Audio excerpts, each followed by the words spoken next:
Hi all, welcome to the brand new episode of a new HR presentation. Today we will talk about the recruitment process life cycle.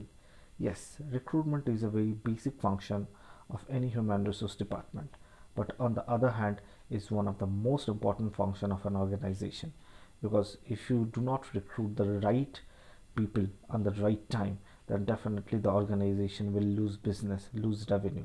So we can definitely say that recruitment is a process where the HR can really contribute to the revenue generation of the organization, because generally HR, you know, involved in the management, they deal with different kind of employee relation, performance management, and other activities which is not directly related with the revenue generation or the business of the organization. Recruitment is the only process in HR where you can directly contribute towards the business of the organization, at least whenever you are even working as a junior HR. So now in this presentation we will talk about the end-to-end process of recruitment from the beginning. Let's start. So at first, if you define the recruitment process, it is also known as talent acquisition, is a process where you will search, source and identify the required manpower of an organization, as simple as that. But on the other hand, you definitely need to consider the present future business need based on the current manpower gap, and it has to be a systematic approach because you need to evaluate the required skill for the recruitment and as well as the competency of the prospective candidate. Therefore, recruitment is not only a task, it's a strategic definition and decision as well. Now, if we are talking about the process, the first step of any recruitment process is take a stock of all the current manpower of an organization. At first, you need to know what you have, then only you can understand what you need. So, at first, you need to identify the current and future need of the organization, definitely considering the business and the business growth of the organization. So you need to analyze the gap in the current manpower, taking into consideration the business of the organization. Now then you need to prepare the list of all the open requirement and create the GD of all open requirement. So step by step, at first analyze or create an Excel or database of your manpower. Then you take the all the open requirement details from your management, create a list of that, identify the gap, then you create the new JD of the new requirement, and based on that you start the recruitment. Therefore, you can understand the first step and the most important step of recruitment is to create a job description, which is popularly known as JD. Now the JD is definitely very important in terms of different things. Number one, it will describe the job of the prospective requirement. On the other hand, it will also describe the candidate what exactly the company is looking for, and also it will talk about the organization and different business and other description of the organization where the candidate will get a basic information and they would be interested for the position. Therefore, the following attributes must be mentioned in the job description, and those are the job summary.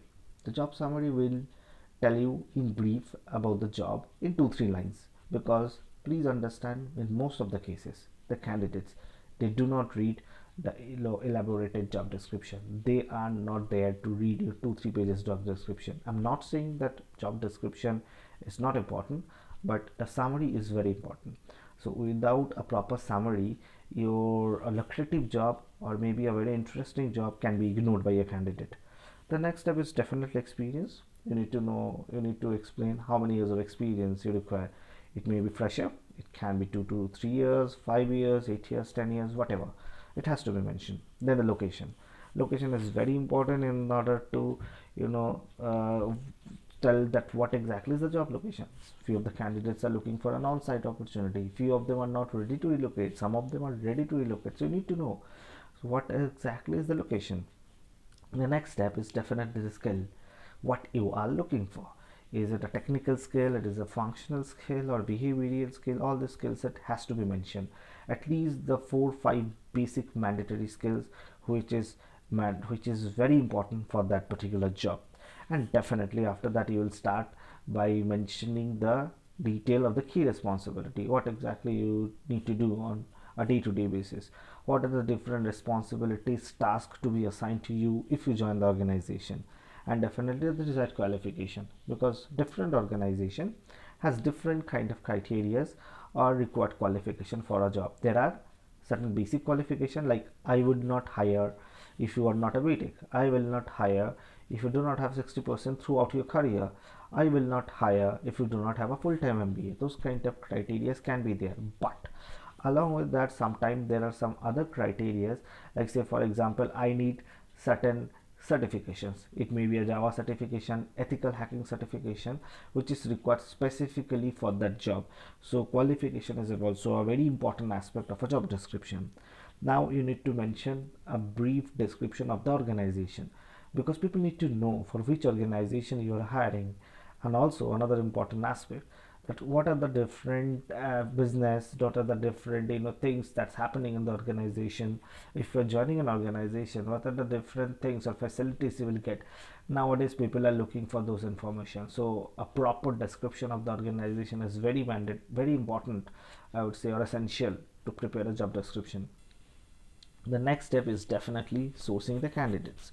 There can be two types of sourcing mechanism. First one is purely internal, second one is external.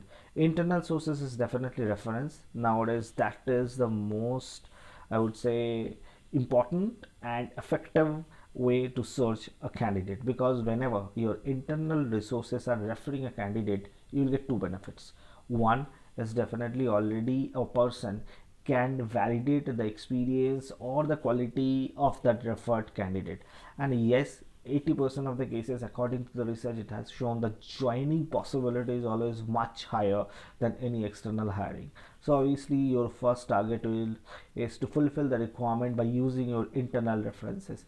Obviously if our internal reference is referring someone, you need to provide some referral bonus as well, benefit or bonus, but it will always less than the cost if you're hiring a candidate from any external resources, particularly by using a third party consultant.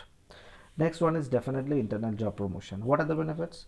Internal job posting is obviously will give you an opportunity to promote on person. So people will be motivated that yes, I am working in a junior position or maybe at a lower skill, but now I am getting an opportunity to upgrade my skills, to upgrade my present position in the organization as well. So it's definitely will act as a motivation for all the existing resources.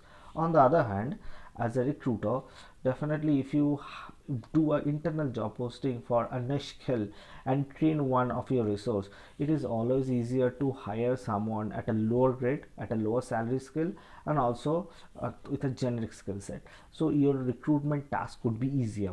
The next one is definitely the external source, because if the last two mentioned processes are not working, you need to go for the external market. That's very important, because ultimately you need to fulfill the position. Otherwise, the company will lose business and money. So the very popular or the first step is using a job portal. It can be Naukri, it can be Monster, it can be LinkedIn, whatever.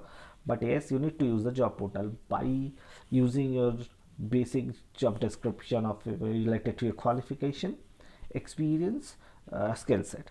The next one is nowadays people are using social media like LinkedIn, sometimes Facebook, sometimes by using different other internal, processes like WhatsApp as well. So social media is a very popular and recent trend to hire a candidate, but it may not be very useful always if you really need someone immediately, but it's very useful if you are looking for someone at a niche level and you are not in a hurry. Advertisement is also another popular way to hire, but nowadays I would say most of the advertisements are not that much useful because of the social media. So social media is always right now nowadays a better process to hire someone rather than advertising. The next one is yes, third party recruitment firm. If you are not able to hire or identify a potential candidate by using the first three methods, you need to approach a third party, because again your primary task is to fulfill the requirement. If you cannot do it by using a recruitment firm, you need to do it. But the only point, whenever you are using a recruitment firm, your cost and the budget will increase, because you need to pay certain fees, most likely 8.33% of your CTC, but that would be an extra cost. And yes, if you're working as a recruiter, that is definitely not a very good idea to at first go for the recruitment firm, because anyway no company will enjoy if you are hiring the external candidate by using a third party. But yes, some of the cases people prefer that. So it also depends on the company policy as well. And the last one, or most important one, is headhunting. Sometimes, you can see you are not able to search the candidate by using any of the above methods. Social media, no. Job portal, no. Advertisement, no. So now what you do? Will you stop? No, because you need to hire.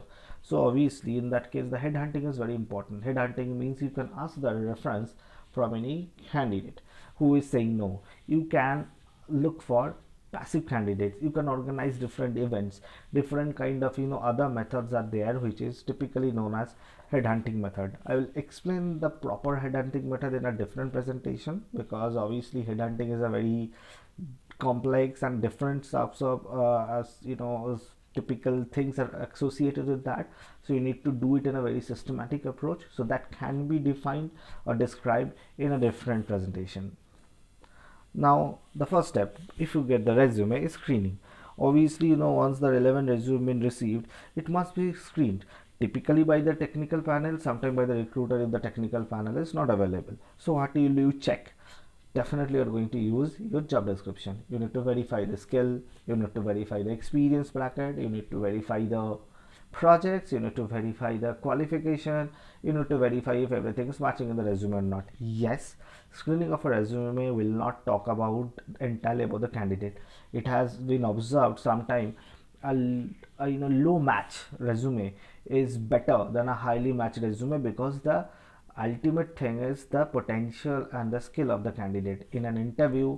If the candidate is performing better, if the candidate has much better knowledge, may not be very good by in the process of preparing a resume, but very good in his job, he is definitely a better candidate for your organization. So the next step is shortlisted candidate must be contacted, and you need to verify the basic skills. Like obviously another important aspect is CTC. In the resume it may not be mentioned the CTC and the expectation. Always you need to verify the notice period, which is in 90% of the cases is not mentioned in your in the resume. So obviously you need to verify those details, because sometimes you need to hire someone immediately, sometimes you have time, so notice period has to be verified by you before starting the interview process. So the next step would be conducting interviews. So once the evaluation is done, then you need to conduct the interviews. It can be telephonic, it can be online assessment, it can be face-to-face interview, depending what kind of recruitment process you are following. It can be different for different experience brackets. Sometimes for fresher recruitment you start with an online assessment, but for a lateral or very senior person, an online assessment cannot be the first step. It has to be a telephonic, sometimes face to face as well. Online assessment can be done, but that should not be at the beginning of the interview, otherwise the candidate would not be interested. So that strategy and that few alteration and modification has to be done as per the profile of the candidate. So the categories of interviews also can be aptitude test, where you will verify the competency of the person. There will be a technical round. Obviously you need to verify the technical skill required for the job. It has to be done by the technical panel who is associated with the recruitment of the candidate. Sometimes it is mandatory a project manager or the departmental head will speak with the candidate to review his skills. And definitely the HR round, which will be conducted to assess the behavioral part of the candidate as well as the aptitude, and definitely the skill set, the CTC, the notice period, all these things, and sometimes the cultural alignment of the candidate with the organization. The next step is once you decide that yes, this is my candidate, I want to hire him. Most likely, it is suggested you should not depend on only one candidate. You should have one, two, three in this kind of list, couple of candidates, and also some backup, because you never know who is going to join, who is not going to join. So you should always have a backup. But on the other hand, it may not be possible always to have a backup. So once you identify a candidate, you should always start for the offer related process. So firstly you need to prepare the fitment and the budget approval. Most of the cases, before offering a candidate, you need to budget approval. It can be done before starting your recruitment process. Sometime after identifying of the candidate you can do it, but you should do it parallelly, otherwise you will lose time, which is very important for a recruitment process. And also other factors has to be considered, that the what is the market rate of the profile, what is your existing company's pay package, because you cannot make unhappy others. So you have to verify whether it is matching with your present salary bracket and present salary branding. It is very important to prepare the fitment based on all this data. And also some basic documentation must be collected, because you will always do the documentation at the time of joining, but his basic details like his salary, like his offer, maybe few ID proof has to be verified before the offer, because you do not want to be in trouble at the time of joining. So all these basic details has to be verified even before you offer. And the next step is the most offer letter must be accepted by the candidate, and then it has to be well explained to the candidate, because candidate have some doubt related to his CTC, other benefits, maybe with the designation, maybe there can be some negotiation. You have some extra budget in your hand, but the candidate is not ready to accept your offer, so obviously you can increase the offer and you can issue a different offer letter. So all these things has to be done, and has to be done within a short period of time, because if you take too much of time, the candidate may lose interest in your job. So it's very important you should follow a proper timeline to complete all these processes. The next step, once you offer, I would say your job is not done, because until and unless the candidate is not joining your organization as a recruiter or as a recruitment professional, your job is not done. Because there are 70% of the cases where people start looking another job after getting an offer, because he knows he already have an offer, he already resigned from his organization, he can join immediately within 30 days, maybe less than that, because he's already serving a notice period.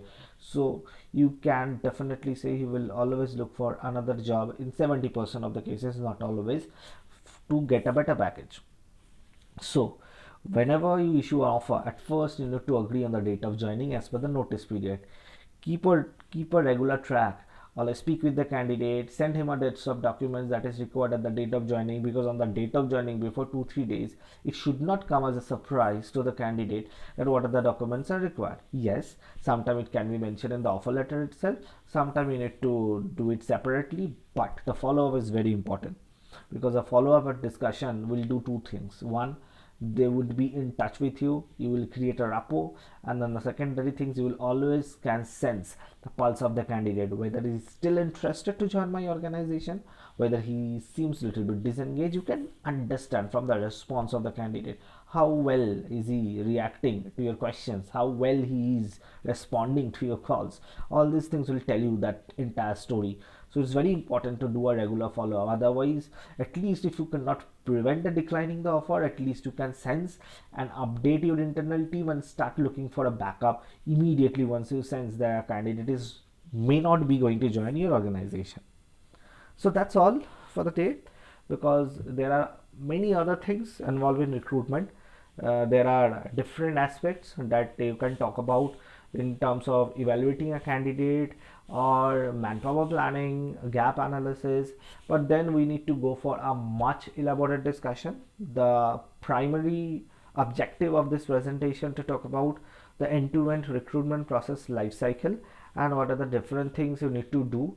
So if you follow this presentation, I hope at least you can start working as a recruiter.